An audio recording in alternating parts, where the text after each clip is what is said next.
இங்கே ஒரு வீடு இருக்குது. இதில் நாச்சு பிச்சை கேட்டு பார்ப்போம், என்ன சொல்கிறாங்க தெரியல. ஐயா, அம்மா, ஏதாச்சும் சுடுசோறு இருந்தா போடுங்களே. சாப்பிட்டு 2 நாள் ஆச்சு, ஒன்றுமே முடியல சாமி. யாரு அது?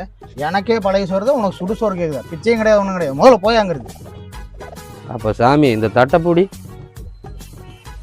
உனக்கே பழைய சோறு தானே போடுறாங்க. எங்கோட வா, 3 வேளையும் சுடுசோறு வாங்கி தரேன்.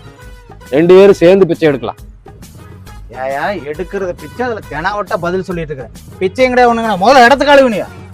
போயா யோ இல்லையா? தான் உங்களோட தட்டை எடுத்துட்டு போய் பிச்சை எடுக்க வந்துட்டாங்க. பிச்சை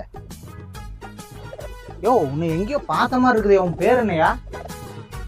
பிச்சையே ₹1 போடலைங்க சாமி. இந்த பேரை கேட்டு மட்டும் இன்னும் ₹1,00,000 கொடுக்க போறீங்க.